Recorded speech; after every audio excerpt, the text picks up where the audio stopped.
Thank you all for coming out today. I know there's many important meetings happening in this community because Athens is popping right now.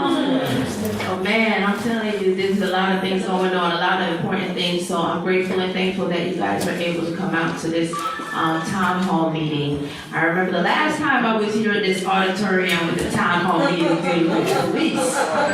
You would think I learned my lesson, right? This is a small town, so I believe that it's important for us to figure out ways to build bridges, and that's what AADM is about. So we wanted to host this event to welcome our new police chief. So let's begin. So before we start the question and the drill and all that kind of stuff, we're gonna let him introduce himself, let you know what his vision is for Athens and why he chose to come to Athens. So give it up for our new police chief, Chief Spruill.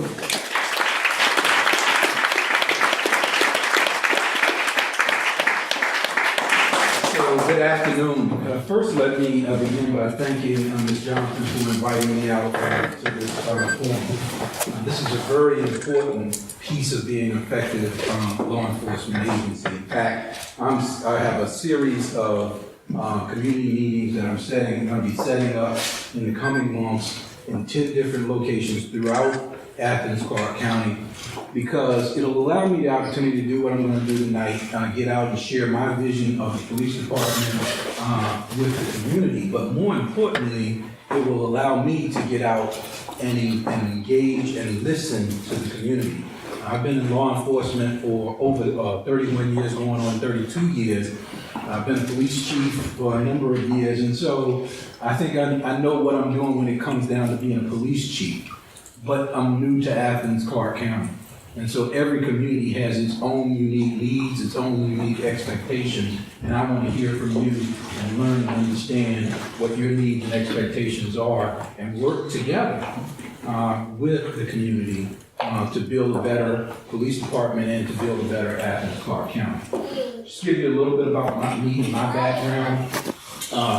I've been in law enforcement, as I said, for going on 32 years. I started my law enforcement career in Alexandria, Virginia. Just before Alexandria, I was in the United States Army. I was stationed at Fort Myers, which is the Army's official ceremonial unit and escort to the president. As most people know it from the Tomb of the Unknown Soldier. In 1987, I joined the Alexandria Police Department. I had anticipated being there for a couple of years and going to law school. And almost 27 years later, I retired from the Alexandria Police Department. If you don't know Alexandria, Virginia, it is right across the Potomac River from Washington, D.C. Most people know Alexandria from the movie Remember the Titans. That high school, T.C. Williams High School, is in Alexandria, Virginia. And in fact, the guy who was the chief of police for the Alexandria Police Department was one of the people who was consulted when they made that movie. And so in Alexandria, they were talking about criminal justice reform and social justice reform and looking at real hard community police relations and issues way back then. So it's something that I've been really working that we've been working on for many, many years. And so I worked in every department that you can imagine in Alexandria, everything from patrol to investigations to internal affairs. And I left there in 2014 as the executive to deputy chief, which is second in command of the police department. I left because I wanted to be a police chief, and I went to be a chief in Huntersville, North Carolina. I was the chief of police in Huntersville, which is right above Charlotte, for 4 years and 8 months. And then I saw the opportunity to come to Athens-Clarke County. So Huntersville is a beautiful place, very affluent community. It was a good job and the money was good. I was getting paid good. So what was the question is, why did you do that? So you probably read you read a lot of information about me online, but I'm going to give you some information that you may not know about me. I was born in Queens, New York. I was the youngest of four siblings, and I was raised by a single mother. And I experienced poverty, and I experienced crime and violence so much so that when I was 14 years old, crimes, violence, gangs were so bad in New York that my mother decided she was going to move us to Richmond, Virginia. And we moved to Richmond, Virginia. And the year we moved to Richmond, Virginia was the murder capital of the United States. It had more homicides per capita than any other state in America. They call it safe streets, safe neighborhoods, but the original safe neighborhoods program, which is used by the federal government to get harsher penalties for people who commit violent acts using firearms, came out of Richmond. It was originally known as Project Exile. So I tell you all that to say that when I come as the police chief, I'm coming also having known what it feels like to be a kid who is afraid to go outside and play because there's a gangbang on every corner and there's drug dealers in every park.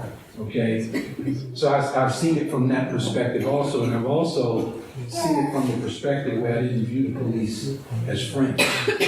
You know, when I was a young man, when the police came, wasn't even nothing. We hadn't even done anything wrong, and what would we say? Run. Why? Because that's just that we were afraid of the police.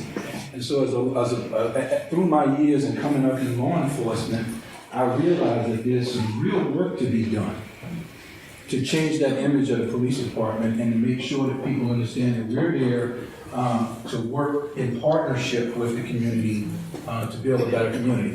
Main reason why I left Huntersville is my mother, who was my idol and my mentor, she passed away in 2000. But if she knew I was working in Huntersville, she would have told me, you're wasting your talent, right? Because to come out of poverty and crime and violence and to somehow escape that and to go on to achieve a master's degree from Johns Hopkins University, a graduate of the FBI National Academy for Law Enforcement Executives, and to be sitting in Huntersville, North Carolina, where I had very little opportunity to impact the lives of people who need someone like me to impact their lives. Minorities, people of color, pockets of poverty in our community, disenfranchised communities. That I wanted the opportunity to do that. So that's why I came to Athens-Clarke County. And so let me talk a little bit about my vision. My vision of the Athens-Clarke County Police Department is a modern, enlightened, 21st century police department. I'm talking about 21st century police. You got that on the agenda. And by the way, you said they were going to drill me. I didn't know I was coming to the event. I thought I was coming through a community forum.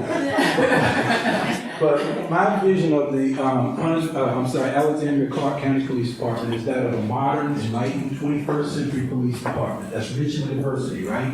Because we know that people inherently trust other people who look like them and who share their same values and beliefs. And so the more we look like the community that we serve, then the more the community is naturally likely to trust us. And building trust is a big piece of what I plan to do. So I want a diverse organization. Modern, enlightened, 21st century police department that's rich in diversity, highly trained, and well equipped. We can't forget about our officers. They do a very dangerous and very difficult job. And we have to put the tools in their hands, and we have to give them the training that's necessary to deal with the situations that they're going to come upon. And also the training and skill set to deal with some of the calls that they will go on, which will be motivated by long-standing social issues, things like race, things like religion, so that when they go to those kind of calls for service, they'll have the skill set to be able to navigate through them. I'm talking about the barbecue Becky's, I'm talking about the Starbucks, okay? And they have to have that skill set to understand they're I hate to say it, but they're really being sent into a trap, right? And they've got to know that that's where they're going. and they have to have the skill set to get through it. So modern, light, 21st century police departments, rich in diversity, highly trained, well-equipped, that use a community-oriented policing style that's engaged with the community and is partnering with the community to understand why crime is occurring and to work with the community to develop better strategies to address crime and quality of life. You know, I'm not one of these folks that you're going to see that's going to come and start talking about, let's fight the war on drugs. The fight we've been fighting for 25 years now, how effective have we really been doing it the way we're doing it? I believe that drug addiction is a national health crisis, not a criminal issue. We shouldn't be incarcerating, we should be getting treatment, and we should be getting programs and pushing people towards those programs rather than incarceration. But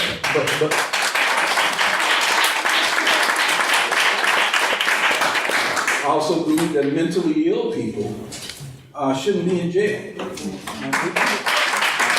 People that mentally ill should be getting resources, should be getting assistance, should be getting help, okay? They shouldn't be funneled toward the criminal justice system. But unfortunately, our society is set up such that all the ills of the community is laid at the footstep of the police, right?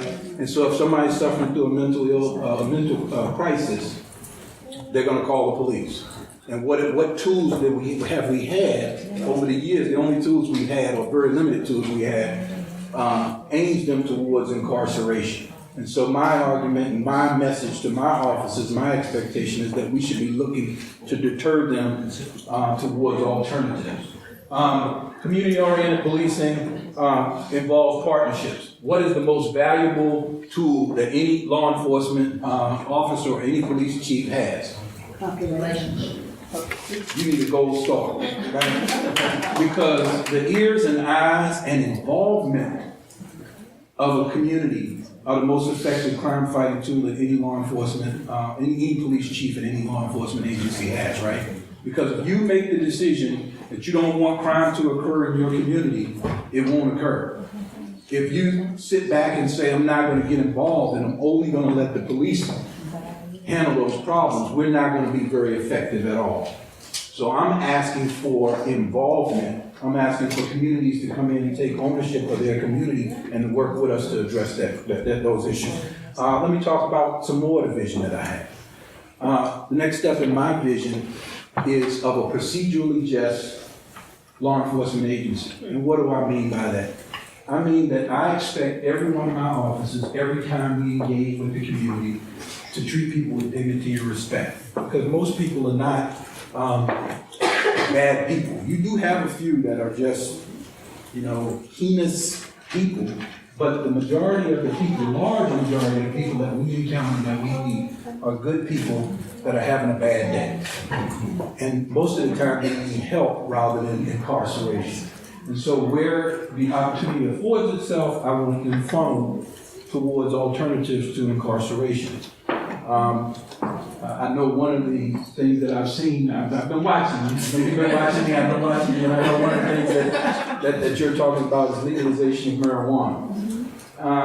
My position is, I don't usually take a position when it comes to law, let them fight that out. But what I will say is, I want to find an opportunity to stop having officers charge young men and women with possession of marijuana. Because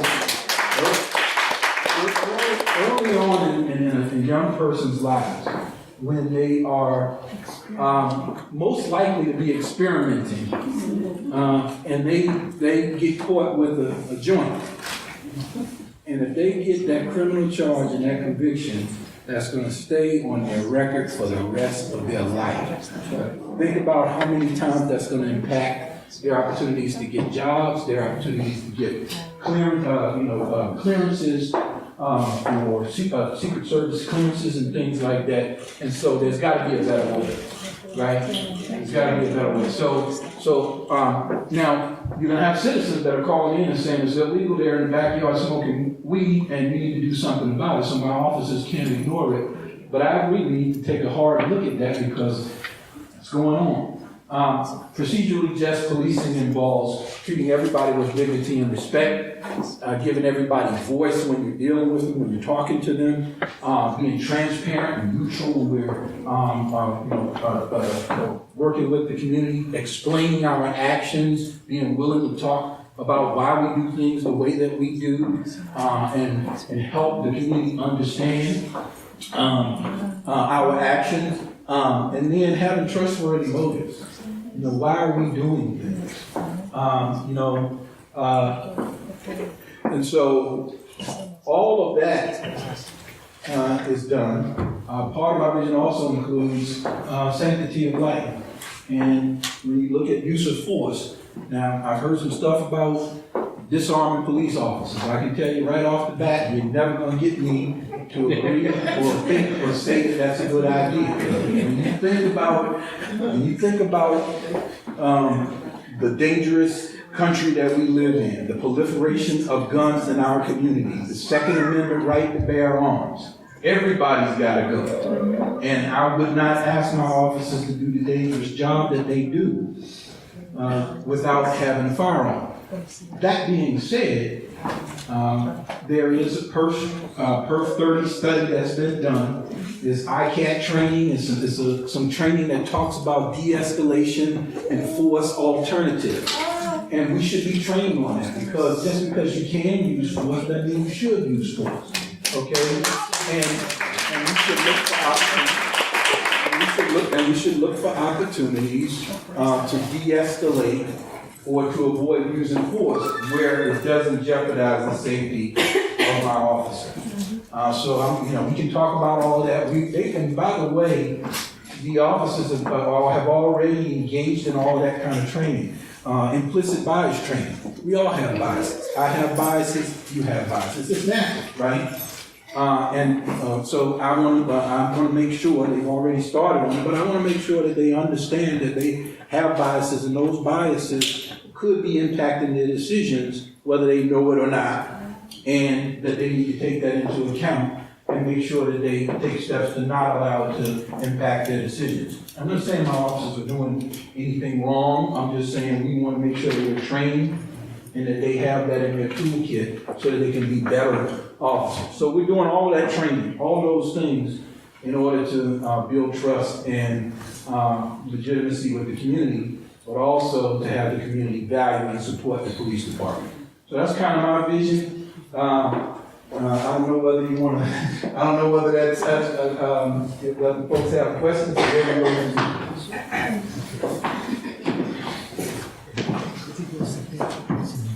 All right, give it up.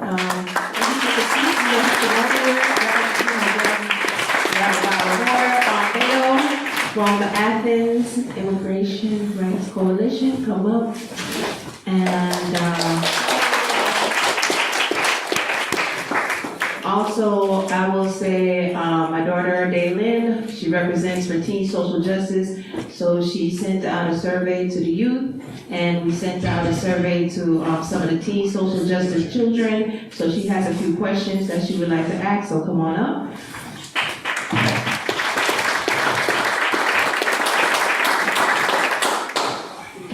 Give me a second, I've got it. All right. Okay. One of the main points of conflict between the police department and the community in Athens was related to the handling of race relations. How will you work to improve race relations with the police department and the community within the next 90 days?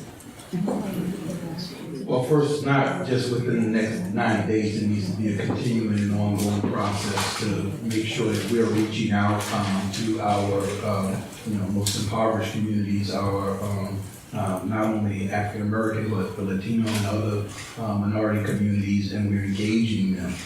One of the things that we'll be doing early on is, and I don't know that it will take place in the next 90 days, but we're going to be implementing what's called a community liaison program. And that community liaison program will be assigning officers from the department to about 100 civic association, homeowners associations, associations like the Anti-Defamation, Anti-Discrimination, but other associations, so that we are having regular and ongoing contact and communication with those communities and with those entities, so that we can understand what their needs and expectations are, and we can understand how we are, how they view the service that we're giving to them. Also, there's a survey that was conducted that will be, results will be published sometime in May or June. I think it's the Athens Wellness Group and Wellbeing Group, and that survey will talk about how people in those communities, not going to be an overarching survey, but it also have how people in those communities view the police department, and we'll work on that. And then I'm going to be getting out into the communities. As a matter of fact, last Saturday, when I was off, I got together with an individual from Athens who agreed to take me out, and so we went barbershop hop. Now, obviously, I don't need a haircut, but in the African American community, That's right. the barbershops and the hairdressers are where information is being spread. That's right. And so we went to 7 or 8 different barbershops and hair salons to engage people and talk to people, to get information and let them know who I was, and I plan on continuing to do that. My officers will be out in those communities, being visible, looking for opportunities to engage in non-enforcement type activities, so we can be seen in a positive light.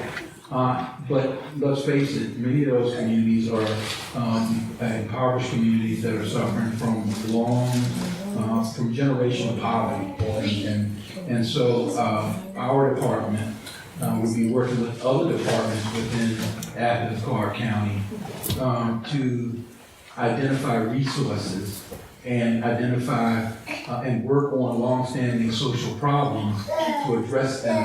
Because the best way to fight crime or to deal with crime is not to arrest people. Incarceration should really be the last resort. The best way to deal with crime is to get into the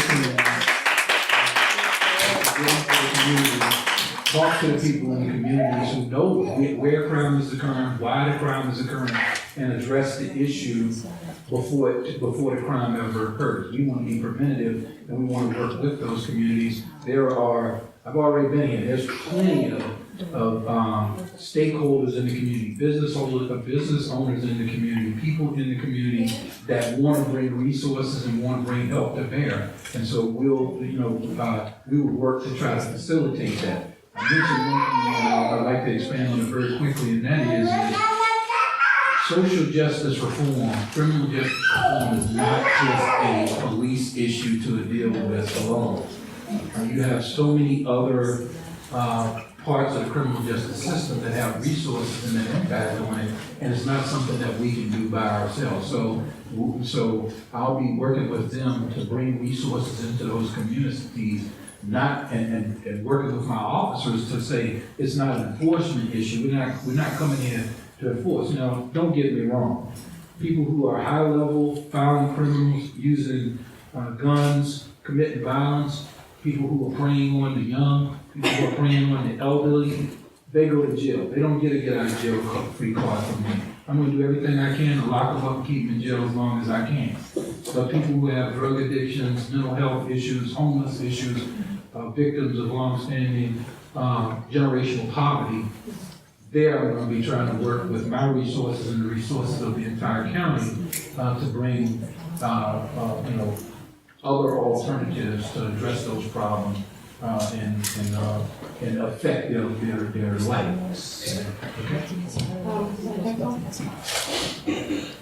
Thank you. Thank you. I just want to say thank you for coming out today. Thank you for having me. And you basically said just about everything everybody wanted to hear. Yeah, that was real nice. You'll see from a year from now.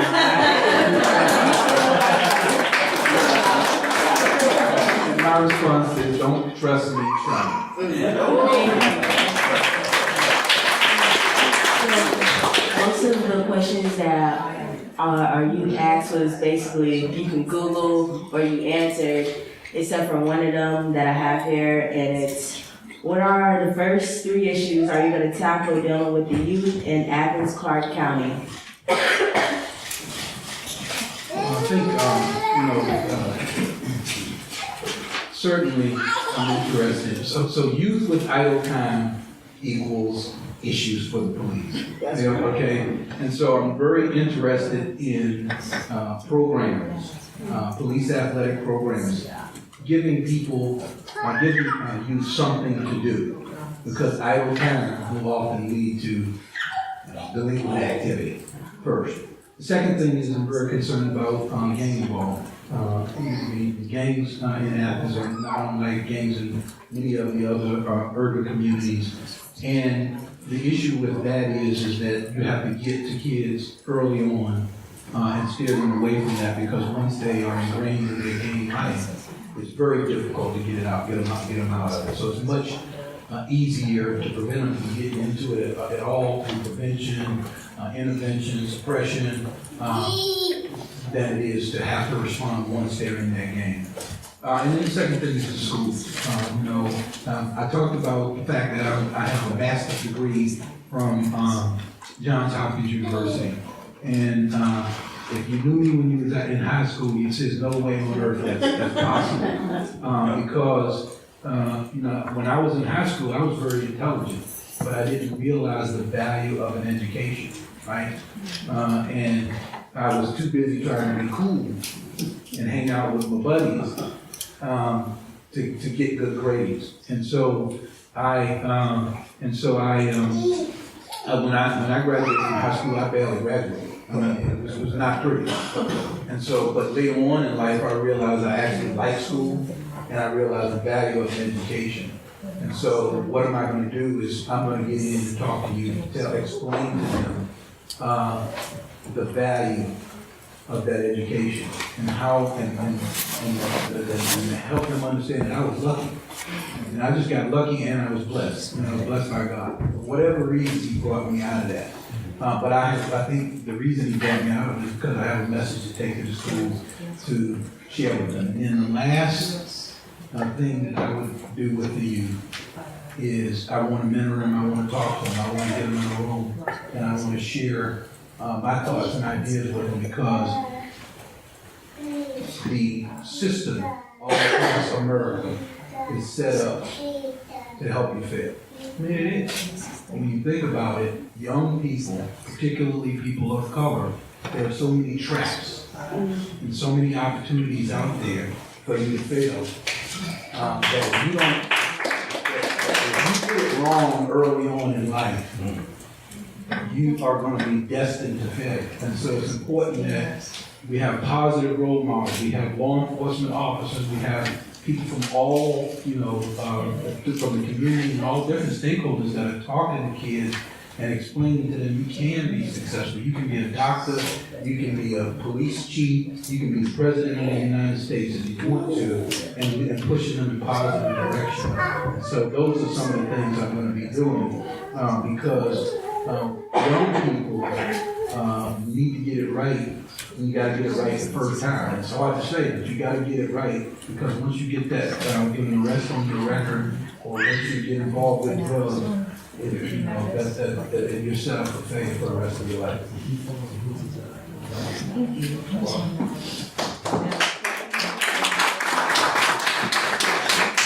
All right, give it up for Daylin, for the team.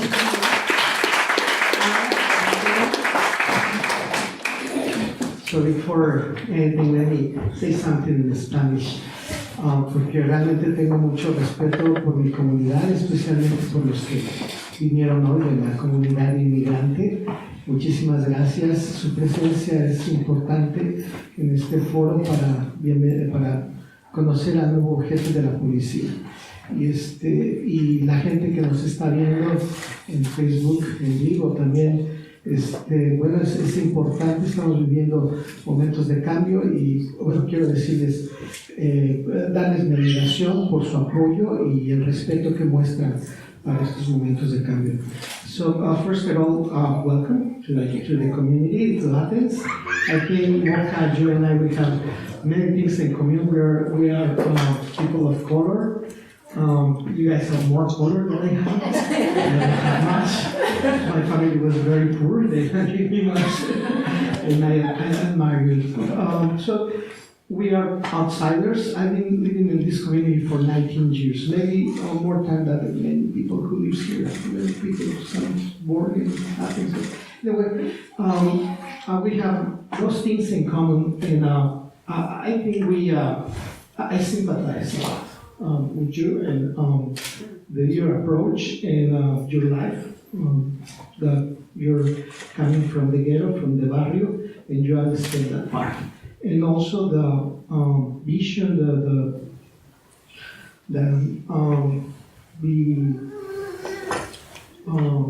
capable of doing in a better place. So first of all, let me say that I brought my attention that you mentioned modernity. You want to modernize our police department. And it's very interesting because when I get here in USA, everything was modern, it was very nice. And one of the things that brought my attention was the idea, this phrase police told me when they were here starting, I am the law.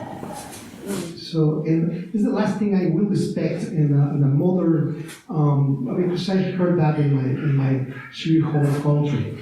And, but it was the last thing I did expect to hear from a police officer. I was expecting that he understands that he's a servant and that his salary is being paid by my taxes for undocumented immigrant taxes, by the way. But anyway, so that is one of the things I want to point out. The trust, you mentioned that the trust is a pillar of the police. Unfortunately, for us to trust the police, we trust the police, especially Hispanic police officers. But sometimes they go and knock the door, and after them is immigration, customs enforcement, ICE. So this collaboration, then the community stopped trusting the police officers because it's this relationship between police and deportation. Now I want to say that also that crime versus criminalization, we talk about crime and solving crime, but there is a real criminalization. I think it's good to take it from the history aspect. We know that police is being used to force, to impose unjust laws. So I'm talking about Jim Crow, and it was 60 years ago. And today is the new Jim Crow. Today is the Juan Crow law. So we really live in this state of situation where driving without driver's license is a part of deportation.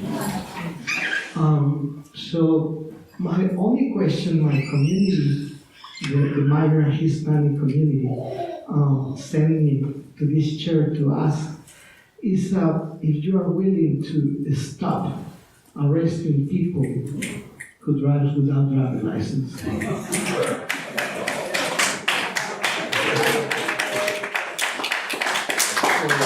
So I've been in Georgia all of 3 weeks. So I have to understand what the law requires that we do. And so what I would say is that I'm going to require my officers to follow the law. Now that being said, what I will tell you is that we're not ICE enforcement agents. We will not be enforcing 287G. We don't have the personnel and resources to begin to enforce immigration laws. Also, immigration enforcement is contrary to community-oriented policing. What I mean by that is the foundation of community-oriented policing is building trust with the community, right? And so if you don't trust me, if you're afraid that you're going to be deported or that we're going to, take you to jail for immigration issues, then you're not going to be willing to sit down and talk to me about shootings, about issues in the community, and come forward as a witness and be active in this partnership that I need you to be active in for us to be effective at fighting crime. And so we're going to, if the law, whatever the law demands me to do, that's what I'm going to have my officers do as far as enforcement. But certainly, we are not expected to be, and we're not going to be out enforcing immigration laws. Now, I don't know what the law is as far as if they're stopped and they don't have a license, whether they have to be taken into custody, and what the sheriff does once a person arrives at the jail. I'm sure there are laws or rules that dictate what the sheriff has to do, and he's going to follow the law. But we're not immigration or ICE enforcers, and we want that trust, and so we won't be enforcing it. I can tell you also that in Alexandria, there's an area called Orlandria, which had a very heavy population of El Salvadorian, many of which were illegally here in the United States. And there we were extremely effective at working with that community to address many issues, because we took the same stand that I plan on taking here in Athens-Clarke County, which is we don't do that. And also understanding the culture, because there were cultural differences that was causing some issues there. And I'll give you an example if I can. For example, that we had an instance where people were at a park and there was complaints that continued to come in where people were urinating in public. And when we went and talked to the community leaders, what they explained is they came from El Salvador and they lived in many of them in the outdoors in an agricultural community, and that what could be more natural than going over to a tree and doing what you expect to do. So we had to take the time to sit down and educate and make them aware that this is not culturally acceptable in the United States. And so enforcement there was created more of a barrier, but we were looking at the root causes of what was occurring and then figuring out how to address that. So, sorry for that. Can I answer? The stand I took originally about talking a little bit about the civil rights movement is because it was illegal for a black person to ride in the front of the bus. And it was illegal for, the police was used to beat people in the streets who were protesting that unjust law. Now, I'm saying the driver license, the way it was constructed, was to affect a community. It was built to disenfranchise people of color, minorities, people who don't have access, who has been denied the right to have a social security number.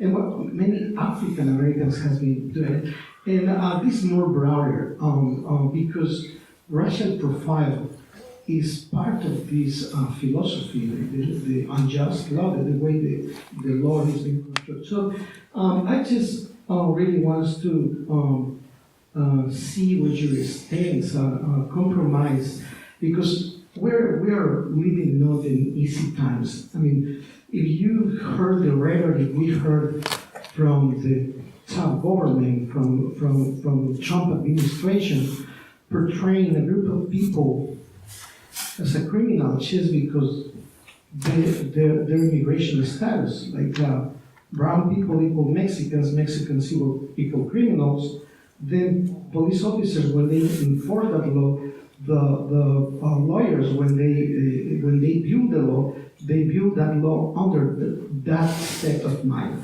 And so I just want to bring this up because it takes more than to respect the law. Martin Luther King say that we have the obligation to resist unjust law. So a couple of things. You have the power to change the law if you don't think the law works for you. You've got to go to the polls and vote and change the laws that you don't think work for you. But if the law is in place, They can't vote. and we have to, say that again? They can't vote. I mean, there's many Hispanics who can vote, and there's many people in support of it. Black people. Right, but, well, what I would say is I, as a law enforcement officer, am sworn to uphold the law and to enforce the law. So I would Let ask. me switch the question because this is the thing here. What if the government, what if, two things, one, what if Trump administration say that you should make, enforce immigration law, one. I mean, like, he can change the law and say, you now will enforce immigration law. Would you do that? And second, if you have the backup of the community, your community, and the legislation in Athens, your county, backup, would you do that? Would you support us? Again, if it's the law, it's the law, and we're sworn to uphold that law. Now, I'd have to make a decision whether I wanted to stay and continue to enforce that, or whether I wanted to get out of law enforcement. Okay, so I'm at a point in my career, I've retired twice already, so I don't necessarily have to be in this job, and I have the credentials to do other things. So, but if it's the law, I'm sworn to uphold the law, and we're going to, and so all of my officers, and we're going to enforce the law. But I do want to point one thing out, because you alluded to it a couple of times. You talked about, police brutality and police being used to enforce unjust laws and what happened 60 years ago and those things, and all of that is true. I know it just as well as you do, because I have family members and folks who were subjected to it, and as an African American living in America, I see racism as well. Having said that, we're living in a day where our officers, the people that I have working for me now, should not be given a title or viewed in a light because of something that happened 60 years ago. Okay, so what I can tell you is that, for example, last year in 2018, the Athens-Clarke County Police Department responded to 95,927 dispatch calls. That's calls that they self-initiated or that they were sent to. And they had a total of 55 citizen complaints. That means that in 99.94% of the time that they encountered citizens, there was no complaint, there was no issue. That's remarkable when you look at that, the number of, and when you think about the very tense, very tenuous situations that they go into. Sometimes people with guns, sometimes people suffering from mental health crisis, and those are remarkable numbers. Now, that's not to say that we can't do better, because there's always room to try to do better. And I'll be pushing for that, but I want to make sure that I give our officers credit for the job that they do, because they do an outstanding job for the most part. We're like anyone else, we're human beings, and we don't always get it right. And when we don't get it right, I'll be willing to step in front of a mic and say we didn't get it right that time and make a commitment to try to do better. But in the vast, vast majority, 99.96% of the time, we get it right. Okay, Beto, you have any more questions? Well, just,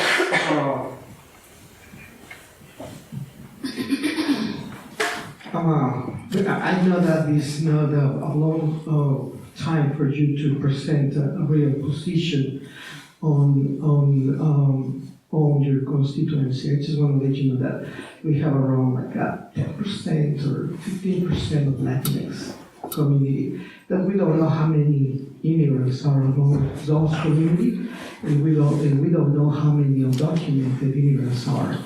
Most of our families live in mixed status family, meaning that one of the members is American citizens. So when we do something to an immigrant, it affects their family. So it affects American citizens. Many times they cannot vote. They're like 3-4 years old, but they're still Americans under the Constitution. But what really worries me is that the first image you bring to the table is the cultural, as you mentioned, the cultural behavior of immigrants urinating in the streets. I think that maybe you have more image of immigrants like those who are in Harvard right now, like those immigrants who are winning the prize or the Grammys, and this year these jazz players who are DACA. And the first image you bring is that worries me personally. Well, I'm not, I will apologize if that offended you. That wasn't what I was trying to do. What I was trying to explain to you, that it was a cultural difference that caused an issue there, and a normal response from a police department would be for an offense like that to charge them with disorderly conduct, urinate in public, or what have you. But being a modern, enlightened police department, we chose to figure out why it was occurring and then work to a solution outside of arrest. So I apologize if I offended you. I didn't mean to offend you, but, and I don't want to leave that image. I have much respect for all cultures, all races, and whether they are here illegally or not here illegally, it doesn't matter to me. We're not ICE enforcement agents, and I need to have a relationship. I want to get out into those communities, sit down and talk with people in those communities, and build a relationship with them, and I can't do that if they don't trust me, so I want them to build that trust. All right, ladies and gentlemen, and I'm going to go ahead and open the floor, and we're going to take about 5 questions. Take it easy on me now. All right, you know how we do, and you know how the library do. Okay, if you can just line up, come up in the middle, I will bring the mic over to you. You made it through that one, Chief. You made it through. You made it through that. Round 2. Thank you so much. All right, make sure you keep it short and sweet. Just ask one important question so everyone can get a chance. Okay? Keep it short and sweet. Y'all promise? Promise?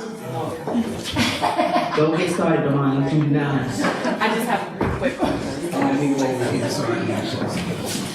Thank you so much for being here. My main question has to do with how prepared is the Athens-Clarke County government to assist the police department and all these wonderful programs that you've mentioned that you want to start, structurally, financially, etc. How prepared and what commitment do you have from the Athens-Clarke County government to assist you with that?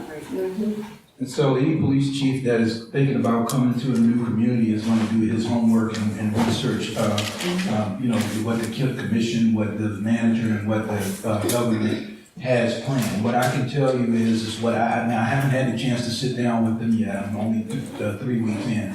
But what I can tell you is when I am doing my research and doing my homework and talking to the manager in the hiring process, they're saying the things that I want to hear. They're saying 21st century policing. They're saying transparency in policing. They're saying the 6 pillars of community-oriented policing that came out of the President's task force report on law enforcement agencies. They are saying things like transparency. They're saying that they're committed to giving us the resources. Now, obviously, there's financial limitations, but they are indicating that there is a willingness, and not only a willingness, but a desire to do many of the things that I think are important to making our police department effective. So I do feel like I have a commission, a mayor, and a manager who are going to be supportive of the things that I'm trying to do.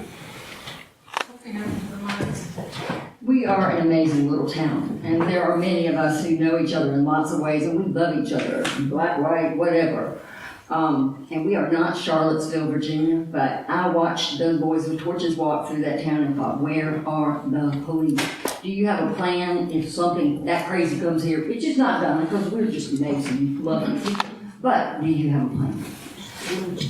So we monitor, all of the social media. We are aware of any planned events that are coming here, and when there are events that could generate that kind of a response, certainly we would sit down and do an operational plan to make sure that there's separation between groups that have differing views about a certain issue, to where we would make sure that it was safe for folks to be able to exercise their right to free speech. However, we can't stop folks from exercising their right to free speech. A torch? A lit torch? Well, I mean, Fire? now if there's somebody that's doing something that is a danger to someone, then we can stop that. But we can't. But you're going to have occasions where there may be protesting, and you may have opposing views. Now, as long as they're not doing anything that's unsafe, then we would have to allow them to exercise their constitutional right. But now, if they were doing something, burning somebody, throwing rocks, driving cars into crowds, we would make sure that we did an operations plan that would prevent that from happening, and we would not allow that to happen. Sorry, Mocha. I have one open-ended question and two yes or no questions, and they will be very quick. No. So number one, so I'm hearing that you value community involvement, you programming and alternative resources to incarceration. And as that is something you're highlighting as a top priority, can you commit to ensuring that police department budgetary allotments are going to be allocated to funding those programs? Okay, and so I will ask for the money that I feel that I need to fund these programs, but the budget for the police department is something that's set by the commission, and so I would have to, say I'd have to defer to the commission on whether they appropriate those funds or not. But again, as I said on my first answer to the question, is that I feel like we have a commission, a mayor, a manager who are supportive and would be willing to give me the resources that I need to try to accomplish what I'm trying to accomplish. Perfect. For the sake of time, I'm sorry. Yes or no? This is not the open-ended question yet. So, to underscore Beto's point about the driver's license issue, I understand that there's multiple areas for discretion within the criminal justice system, beginning at the initial police contact. So as discretion is something that can be addressed via departmental policy, will you commit to promoting more discretion in the department when encountering individuals without a license? For example, encouraging officers to commit to issuing warnings in those scenarios. So I, again, have been, and it's not a yes or no answer, I'm sorry for that, but I haven't been here long enough to give you an educated answer to that question. I need to understand what the law is here first and what I'm required to do, and then I can come back and give you an answer to that. Until I have gotten that information and understand what the law is, I can't give you a yes or no answer to that. Okay. Be fair.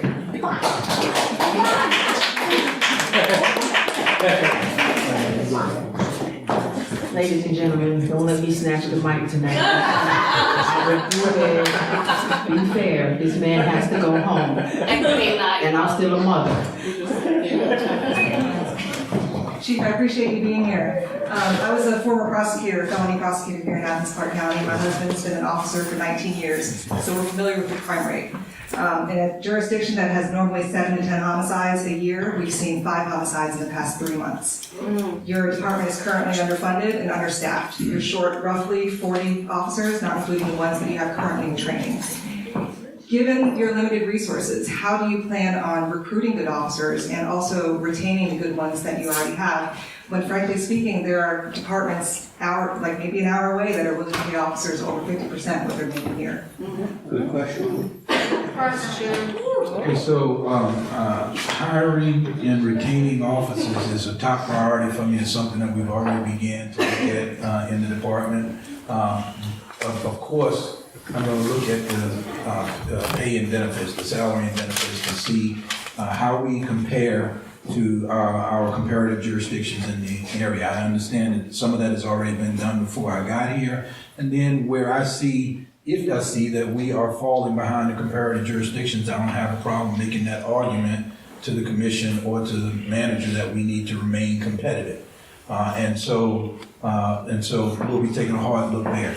The other thing is that money is not, I don't have control over the money. So whatever the commission does, whether they increase it, whether they feel like they're fairly compensated and don't increase it, I have to look beyond just pay and look at the morale of the organization. What can I do to make the organization better? Because if you look at research and look at study, the number one cause that people leave any organization, not just law enforcement, but leave any organization, is usually not tied to pay. It's tied to morale of the organization and ineffective or bad bosses, bad management. And so I'm going to be looking at improving the morale of the organization by making sure that we're effective at our management and make effective in our organization. Also, looking out for the diversity of the organization, making sure that the organization gives folks an opportunity to excel in the areas that they want to excel in. For example, we know that the millennials, they want computers and they want technology in their hands. So the more technological we are and the more those types of things we offer, things like take-home cars, things like outer vests for their body armor. Those are things that, even beyond pay, I can try to do to make sure that we are looking out for the needs of the officers and responsive to their concerns. And so we're doing a lot of things within the organization. I already have what's called a suggestion box that's sitting out where people can put, ideas and thoughts and concerns in so that I can come back to them and try to address those concerns. They can do that. They can identify themselves or they can remain anonymous. I want to know what their issues and concerns are, because just like I want to be attentive to the concerns of the community, I also need to be attentive to the concerns of the folks within our organization. Okay. I'm sorry. First, I want to thank you for your time and your commitment to our community. My question is, I would want to know what your view is on the zero tolerance policy. And as you know, there's a large or a big impact on our school to prison pipeline. And so as part of community policing, I guess it's a two-part question. Are you prepared to partner or collaborate with the local school system and maybe address some of the zero tolerance policies? Sure. So absolutely, I'm willing to collaborate with the school systems to try to, work on alternatives for low-level, nonviolent offenses. Absolutely, we want to be steering them away from the criminal justice system and incarceration, and we want to steer them toward resources. In Mecklenburg County, which is where Huntersville is, we implemented a juvenile diversion program that did just that. That was when young folks that were in school got involved and had low-level, nonviolent, first-time criminal offenses. We didn't push them through the criminal justice system. We diverted them and we brought them resources, not just for them, but for their families, because oftentimes the reason they're acting out was something that was going on in the home. And so we would divert them and allow them to be diverted. I hear you loud and clear. Look, I have done research and studied the Vera Institute. I know that there's disproportionality in both the juvenile and the adult criminal justice system. We represent a small part of the overall population, but we represent a huge part of the people that are currently incarcerated. There's disproportionality in the criminal justice system, and I've worked on that in both Alexandria and in Mecklenburg County to try to figure out how we could reduce the jail population, safely reduce the jail population and address disproportionality in the adult and juvenile criminal justice system, and I'm willing to do that here. So, yes. Does that answer your question? Yes, I'm gonna chime in here because, actually, I wanna just put you on the spot because this is a question, and she brought it up, so I'm gonna just piggyback off of that. Our AADM School to Prison Pipeline Program Manager said, would the department be willing to partner with Athens Anti-Discrimination Movement in our efforts to work in dismantling the School to Prison Pipeline system? Just donate the 1,000 books to the jail. We work on, we have a youth program called Teen Social Justice, take kids to different places. If so, she said, who could be our point of contact when this programming begins? Okay, so we're willing to work with any group, anti-discrimination group and any group if they have common goals that we do. So, I mean, I need to learn more about when and where, programs are going on, but I don't have a problem assigning somebody to try to help with that program, be involved with the program. Buenas noches, no soy más inglés. Señor Salvador Sánchez. My name is Salvador Sánchez. Pasa que ahora en la mañana, a las 12 de la mañana. Today, this morning, by noon. Trabajando aquí en el hospital de Santa María. St. Mary's. Entonces fui a comer allá a mi casa, pues. And I went to eat. Entonces agarré mi carro. So I drove. Y como allí en el trabajo, pues traemos el casco. Entonces siempre tenemos que usar un paño. Yo uso un paño para el sudor. So I use something for the sweat. Ajá. Entonces me llevé el paño. Entonces cuando yo agarré el 10, miré dos State Patrol que venían atrás de mí. So I was driving over the 10, Loop 10, and it was 2 patrols. Entonces se pasaron de giro ellos.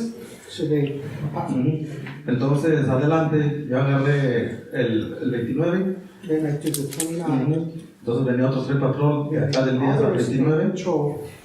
Y ese venía atrás de mí. Entonces yo traía las luces apagadas del carro, entonces me paró. I had my lights off, so he stopped. Entonces me paró porque traía las luces apagadas. Why I had my lights. Y también por el paño, que según que lo traía, entonces because the thing in my head. Trató de decirme que yo era un hippie, algo de ese. So he tried to tell me that I'm a hippie or something like that. He's what? It's a hippie or something like that. Entonces, ¿qué pasará allí? So basically what's going on? Can you repeat? Is he saying it was state police or was it state patrol? State patrol. Can you repeat? Basically, he was working and he had a bandana. Because the sweat, and he took the lieutenant, was police there, but then when he turned into 29, the patrol followed him. Parentheses, that is very common, that police following you because you're brown. So he was followed and then he was stopped. This is new. For the no lights. Because he doesn't have the lights. Porque estaban nublados, And muchos carros, many other cars didn't have their lights on. So, and because the bandeta, because he said like he looks like hippie or something. And so what I would say is this didn't involve Athens-Clarke County Police Department, so you would need to, let me say this didn't involve Athens-Clarke County Police Department. And so he would need to contact state police, and if he feels like he's been discriminated against, then he should probably come and make a complaint to them. Si ha sido discriminado, que tienes que hacer Now, but state police and all of my offices have in-car or body-worn cameras. tienen cámaras en el cuerpo. And so anytime that they affect a stop, it's being recorded. Cualquier momento en el día que te paren van a hacer. And so, Vamos a platicar de eso después. and so, if you feel like you were, stopped for racial profiling, or if there was a violation, then you need to take that up, and there should be a video of what happened, and the officer would have to explain why he stopped you. So tienes que tomarlo y debe haber una explicación por la cual te Okay, gracias. Gracias, de nada.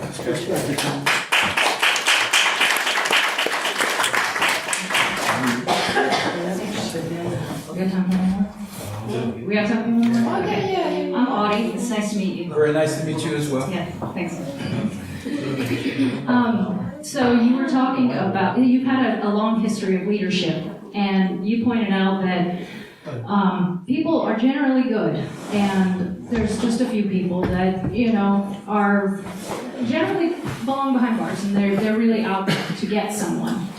And you know that sometimes these folks end up on the force, just like, people have good days and bad days, people on the force have good days and bad days. So I'd like to hear about a time where you, in your leadership position, had to deal with someone who did make an inappropriate, discriminatory decision. So first part of the question is, how did you handle the person who used inappropriate force, and how did you address the people who were hurt by that police officer?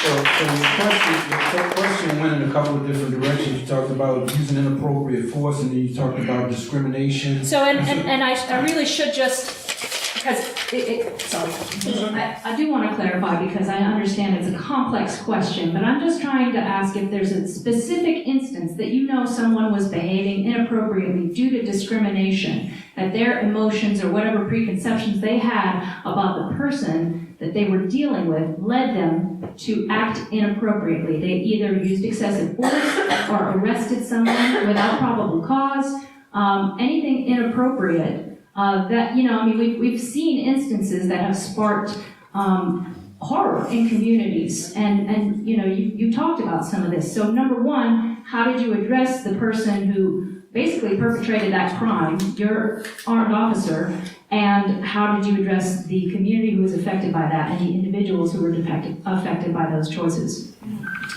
So that's a lot to that question. Let me say first, before I answer the question, I want to talk to you about the process that our officers go to be officers. Before you can become a police officer, there is a thorough background check, a psychological evaluation, a polygraph evaluation, and a number of steps that we would take as a law enforcement agency to vet out those people who have no business being a police officer, they have no business wearing a badge, okay? So we go through an exhaustive process there. However, there are times when someone will slip through the cracks, and or where a person who comes in and they're develop some kind of issue that would lead them to do something inappropriate later on. I don't tolerate that, and when it comes to my attention, I will deal with it decisively. Let me say this though, every time that an officer uses force or uses excessive force, doesn't mean that it was generated by racist views, okay? So I deal with the violation. And so I've fired people all the way up to the rank of lieutenant. I have. So tell me about that time. So I had a lieutenant who falsified information and cheated on the test. And when I found out about it, I fired him. I don't know. That's as simple as it gets. Yeah, I don't want simple. But we put people in jail based on the words we say. So your integrity as a law enforcement officer must be beyond reproach.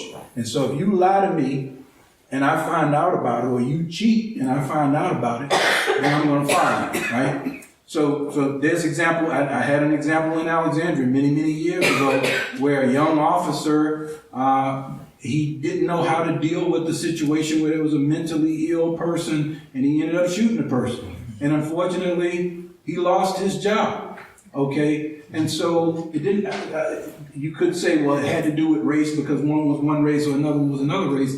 I'm dealing with what happened, whether it was appropriate or whether it was inappropriate, okay? And so when I find people who violate policies, first off, officers are human beings like everybody else. And if they have an automobile accident or have some kind of low-level minor infraction, then they don't deserve to be fired. Yeah. Okay? They deserve to have a second chance. They deserve to be coached, counseled, mentored, given opportunities to improve. Okay? And if they can't, then we work with progressive discipline towards addressing it, and termination is the last resort. What you can expect from me is that I'm going to treat my officers like human beings, that I'm going to understand that they're going to make mistakes. If I tell my officers, I'm going to fire you, or you're going to expect heavy discipline every time you make any little minor mistake, they're not going to do anything. They're going to be afraid to go out and do anything, right? And so I have to be tolerant of reasonable risk-taking and when they make a mistake. If they make a mistake of the mind, if they didn't know, and it comes to me, then I'm going to be very lenient and very tolerant.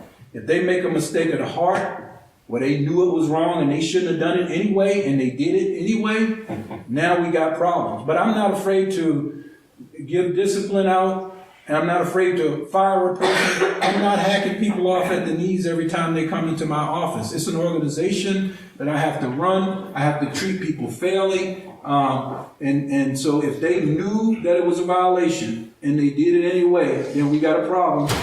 If they made an honest mistake, then it's going to be lower level. But let me tell you something.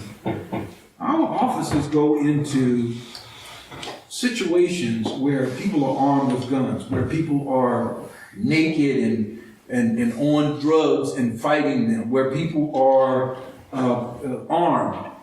And they are dealing with some very tenuous, very difficult situations. Like I said, we responded 95,927 times, and we got a total of 55 complaints. And only 16% of them were sustained last year. And so my point is that overwhelmingly, our officers do a remarkably good job when they're dealing with very difficult circumstances and situations. Is there room for improvement, actually? So how did, the second part of the question was, how did you address the family of the victim who was the mentally ill person? When I mess up, I fess up. So you can expect, I'm not going to hide. I'm asking about that instance, though. We told the family that we didn't get it right and that the officer is no longer employed with the Alexandria Police Department. That's what we did. Okay. Okay? That answers my question. Thank you. So, okay. All right, so ladies and gentlemen, give it up for our new chief. Thank y'all so much. Going into 2019, I just want to make this statement. I mean, there is so much going on. There's so much division going on in this community, and I've just been watching for months, and I've been wanting to say a lot, but I'm not going to say a lot. The reason being is because we don't need any more division. So, do me a favor. Have you ever heard of the 80-20 rule? Yeah. Have y'all heard of the 80-20 rule? Like when you get mad, right? You gotta go with the 80% because 20% might not work out. So if you got 80% of what you want, you try to work with that. So what I'm gonna say is let's give him a fair chance. Let's go into 2019 and 2020. Let's give him a fair chance. We might not agree with everything that he has said today on this stage. We might have differences of opinion, but let's go. Let's build bridges, not walls. And on the final note, the only other thing I have to say, just giving y'all some news about AADM. I'm not going to keep you much longer. If you're interested in finding out, we are going to advocate for no cash bail the first Tuesday in March.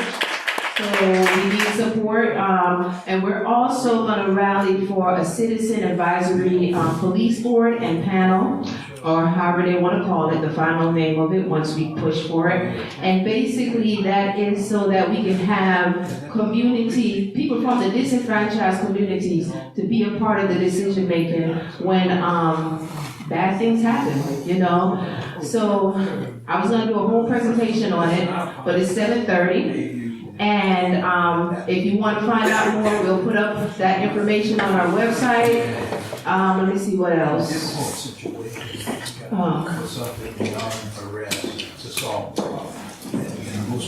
Community announcement. Hi, all. Kimberly Davis. I'm the Secretary of the Board of the Morton Theater Corporation. Many of you have probably heard about Below Baldwin, which is a documentary about what happened at Baldwin Hall. We're going to be holding on March 31st, Sunday at 5 p.m., a screening of the updated documentary with greater context with regard to the University of Georgia's role in slavery. So it's at 5 p.m. Sunday, March 31st, sponsored by the Morton Theater Corporation. And if you want to stay up to date with AADM, we have a meeting every first Saturday at 12 o'clock. But this first Saturday in March, there's two things that's going on. We partner with UUFA. Some of us is getting on the bus and we're going to the museum.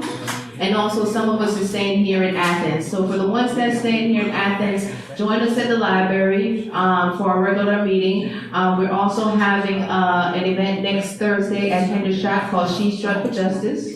Go ahead and check it out on our website. We're taking kids to the museum, to King Center on Sunday. So go online and donate if you can. But again, if you want to stay up to date with AADM, first Saturdays, 12 o'clock, you have two options. You can go on the bus or you can stay here and meet with us, support what we do. If you want to help us rally for the Citizen Advisory Panel, you can take a note, and that's pretty much it. Then folks, thank y'all for coming out. I gave y'all 30 minutes if y'all want to go to the school board meeting, you know what I'm saying?